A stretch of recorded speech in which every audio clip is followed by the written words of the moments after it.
Olá, seja muito bem-vindo à nossa segunda aula da Maratona Trabalhista de resolução de questões para a primeira fase do exame de ordem.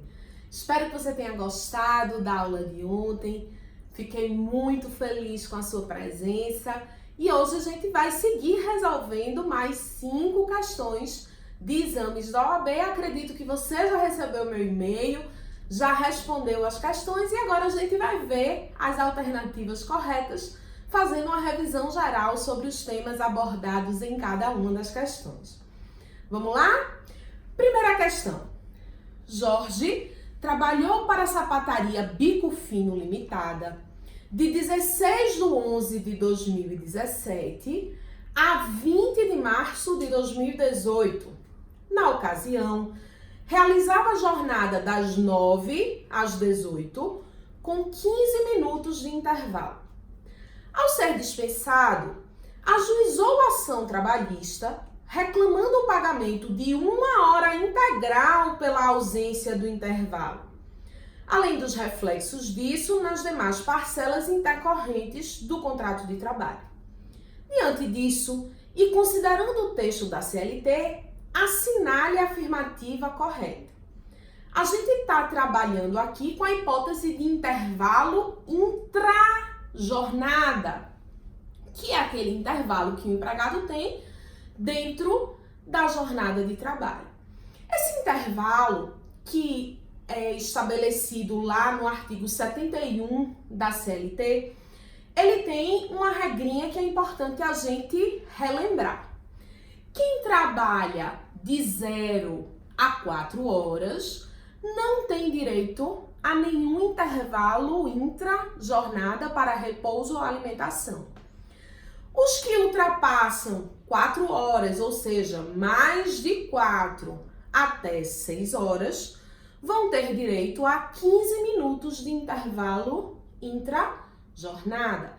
E aqueles que superam as 6 horas de jornada de trabalho, trabalham mais de 6 horas, portanto, tem direito a no mínimo 1, a no máximo 2 horas de intervalo para repouso e alimentação em regra.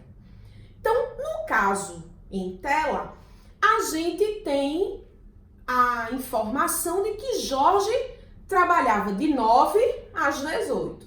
9, 10, 11, 12, 1, 2, 3, 4, 5... 6 já passou das 6 horas, portanto, ele teria direito a, no mínimo, 1 hora de intervalo. Mas a questão diz que ele só tirava 15 minutos. Então, a gente vai pensar em como pedir esse pedaço do intervalo intra-jornada que não era usufruído por Jorge. Antes da reforma trabalhista, a gente fazia exatamente como está aqui na questão, né? Ele reclamou o pagamento de 1 hora integral pela ausência do intervalo. Só que o contrato de Jorge foi de 16/11/2017 a 20/3/2018, portanto, após a reforma trabalhista, após a vigência da Lei 13.467, que foi iniciada em 11/11/2017.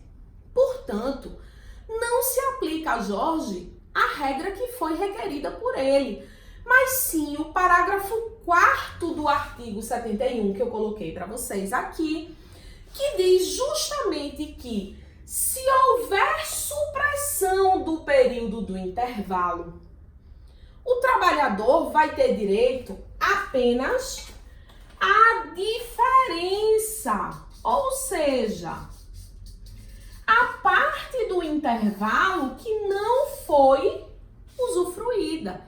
Portanto, se ele só tinha 15 minutos de intervalo, ele vai ter que pedir o que falta para completar o mínimo de 1 hora, que é o que ele efetivamente tem direito. Portanto, 45 minutos. E mais, esse parágrafo 4º do artigo 71 diz claramente que vai ser pago ao trabalhador, com relação a essa diferença, um valor de natureza indenizatória. Portanto, a diferença que é devida ao trabalhador não vai ter natureza salarial.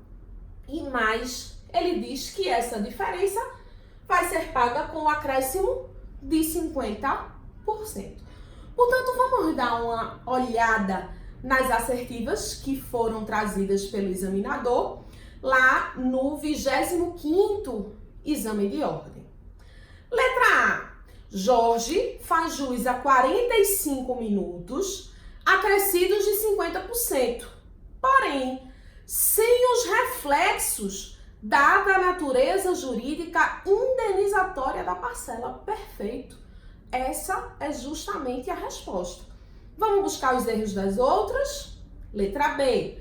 Jorge faz jus a 45 minutos. Por que 45? 1h menos os 15, não é isso? Acrescidos de 50%, até aí tá tudo certo. Só que na letra B ele diz, além dos reflexos dada a natureza jurídica salarial. Tem natureza jurídica salarial? Não. O parágrafo 4º do artigo 71 diz claramente que a natureza jurídica é indenizatória. Portanto, é esse o erro da questão B. C. Jorge faz jus a 1h integral acrescida de 50%? Não. Pós-reforma não é mais devido a 1h integral.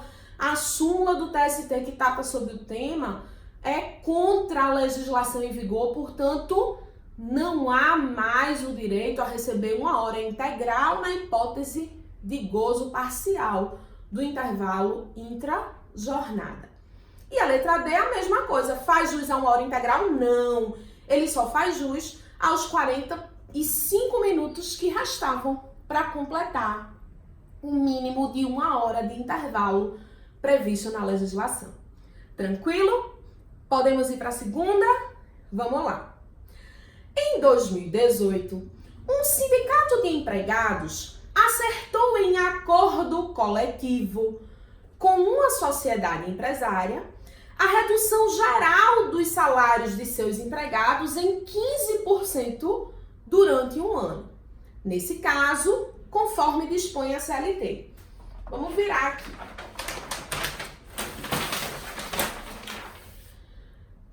Em 2018, portanto, pós-reforma, o sindicato acertou o acordo coletivo para redução de salário durante um ano.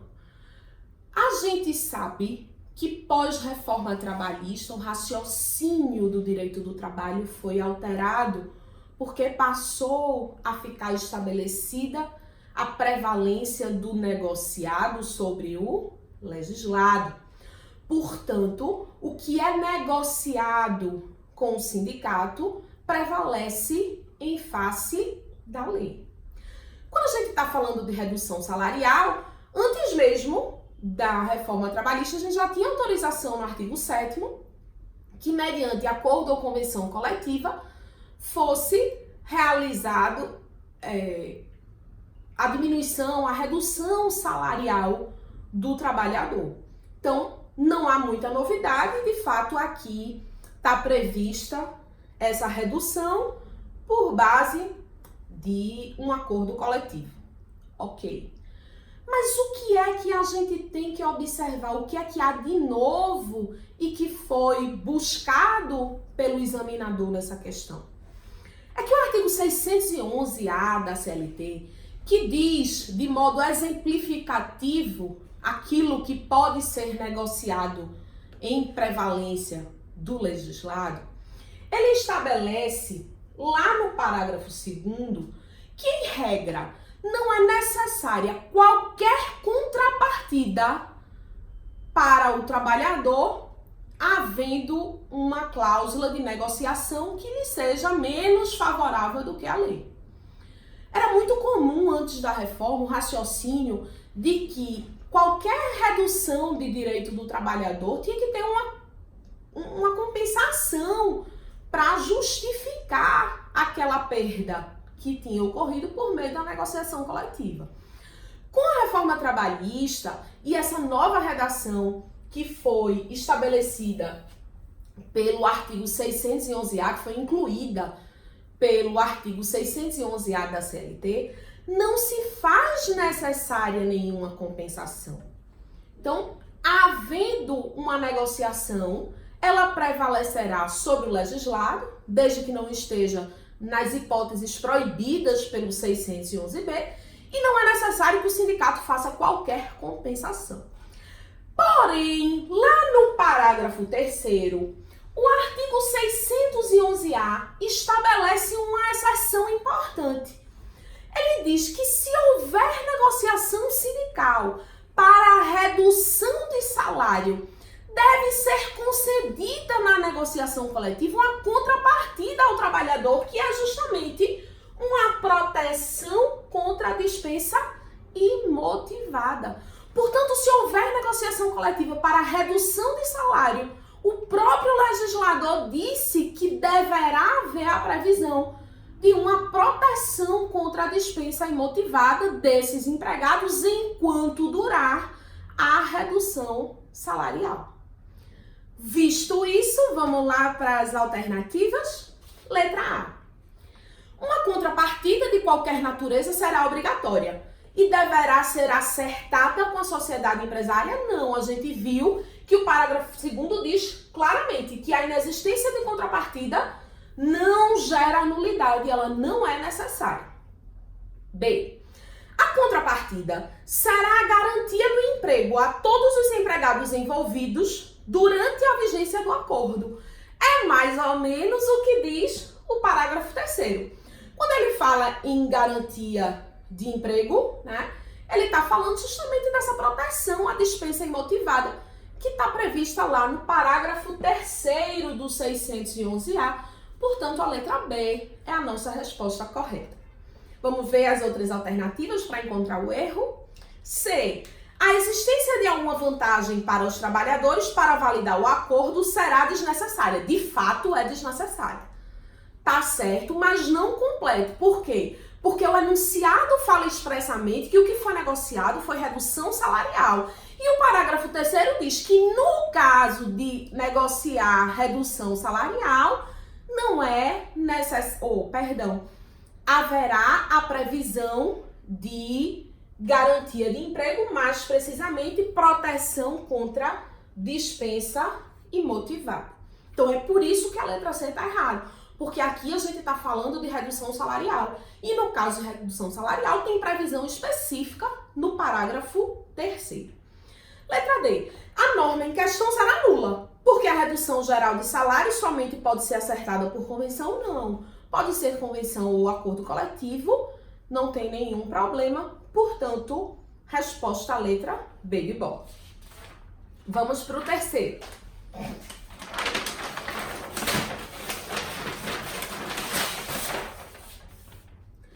A terceira questão diz o seguinte: seu escritório foi contratado pela empresa Alumínio Brilhante Limitada para assisti-lo juridicamente em uma audiência. Você foi designado para a audiência, forneceram-lhe cópia da defesa e dos documentos e afirmaram que tudo já havia sido juntado aos autos do processo eletrônico. Na hora da audiência, tendo sido aberta esta, bem como os autos eletrônicos do processo, o juiz constatou que a defesa não estava nos autos, mas apenas os documentos. Diante disso, o juiz facultou-lhe a opção de apresentar defesa. Nos exatos termos previstos na CLT, você deverá. O que é que a gente faz, meus amores, quando chega na audiência e não tem defesa anexada aos autos?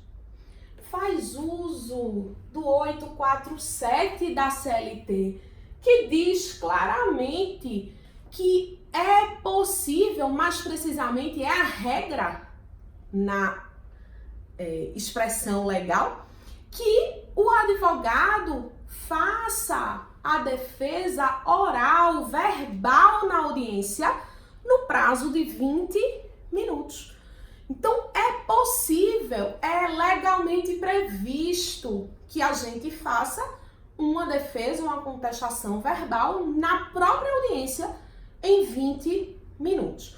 Juliana, mas a defesa escrita pode? Pode. Inclusive, agora está lá no parágrafo 1º a previsão expressa de que pode ser juntada uma defesa escrita no processo judicial eletrônico, mas o fato de poder ser juntada a defesa escrita, que antes já podia no processo físico e agora segue podendo no processo judicial eletrônico, não excluiu, não revogou o caput do artigo que permite, repito, que se faça a contestação verbal na audiência em 20 minutos. Vamos lá para as assertivas? Letra A. Entregar a cópia escrita que está em sua posse. Não, tem que ser juntada até o momento da audiência nos autos eletrônicos. Então, a gente não entrega na hora da audiência essa defesa. B. Aduzir defesa oral em 20 minutos. Exatamente essa é o que está expressamente previsto lá no 847 da CLT. C. Requerer o adiamento da audiência. Esqueça. Não é possível, o juiz não concederia.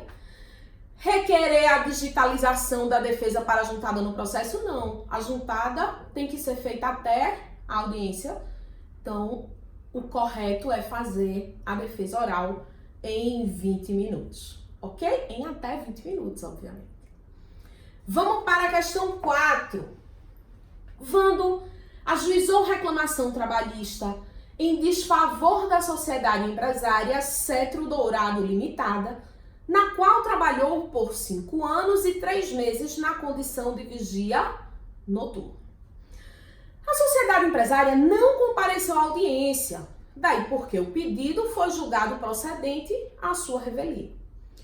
Contudo, a sociedade empresária interpôs recurso ordinário no prazo legal e efetuou o recolhimento das custas e do depósito recursal, mas com valor inferior ao devido, R$10 a menos nas custas e R$500 a menos no depósito recursal.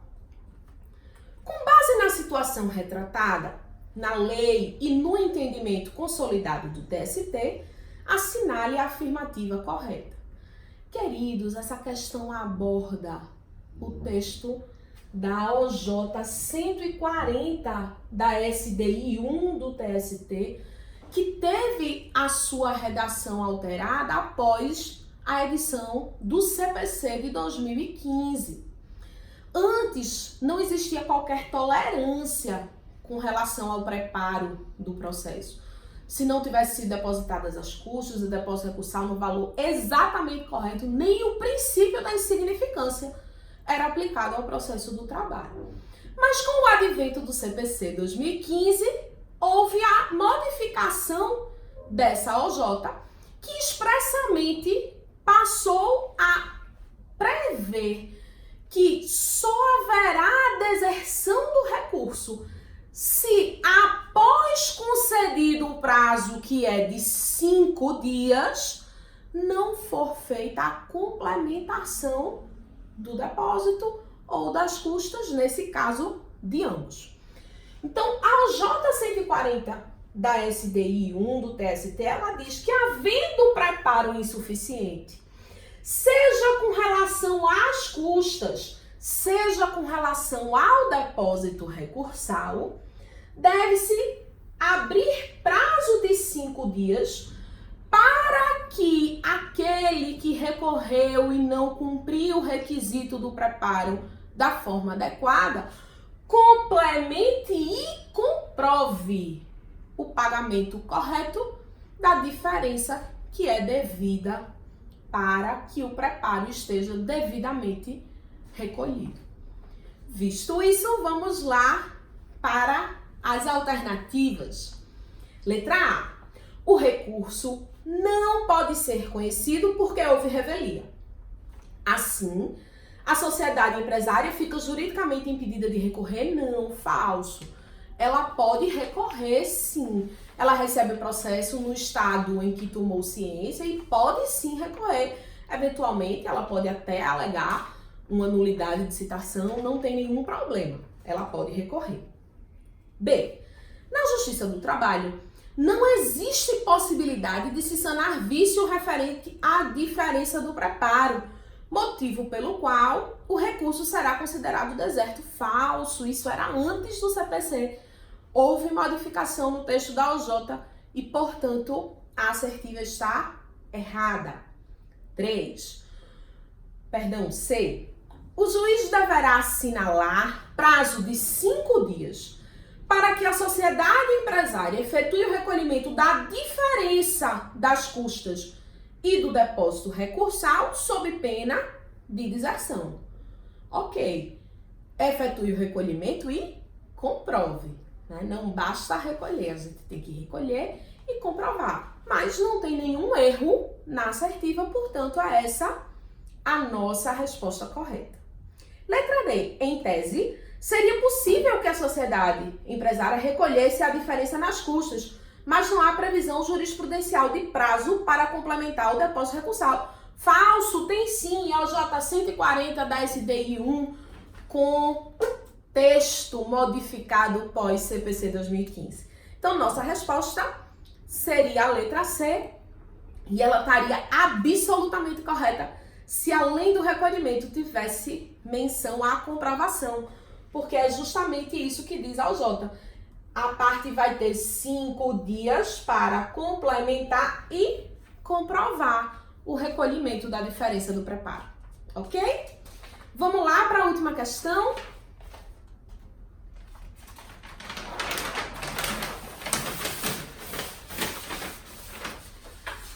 Em reclamação trabalhista, já na fase de execução, o juiz determinou que o autor apresentasse os cálculos de liquidação, determinação esta que foi cumprida pelo exequente em fevereiro de 2018, ou seja, pós-reforma trabalhista. Então, o calculista do juízo analisou as contas e entendeu que elas estavam corretas, pelo que o juiz homologou os cálculos ofertados e determinou a citação do executado para pagamento em 48 horas, sob pena de execução. Considerando a narrativa apresentada e os termos da CLT, analise a afirmativa correta. Queridos pós-reforma trabalhista, uma vez liquidados os cálculos, liquidada a decisão, deve-se abrir prazo comum para as partes se manifestarem sobre os cálculos. O juiz tem que fazer isso. Houve um tempo em que ele tinha faculdade. Hoje, pós-reforma trabalhista, ele deve abrir prazo para que as partes se manifestem sobre os cálculos. É isso que está lá no 879, parágrafo 2º da CLT.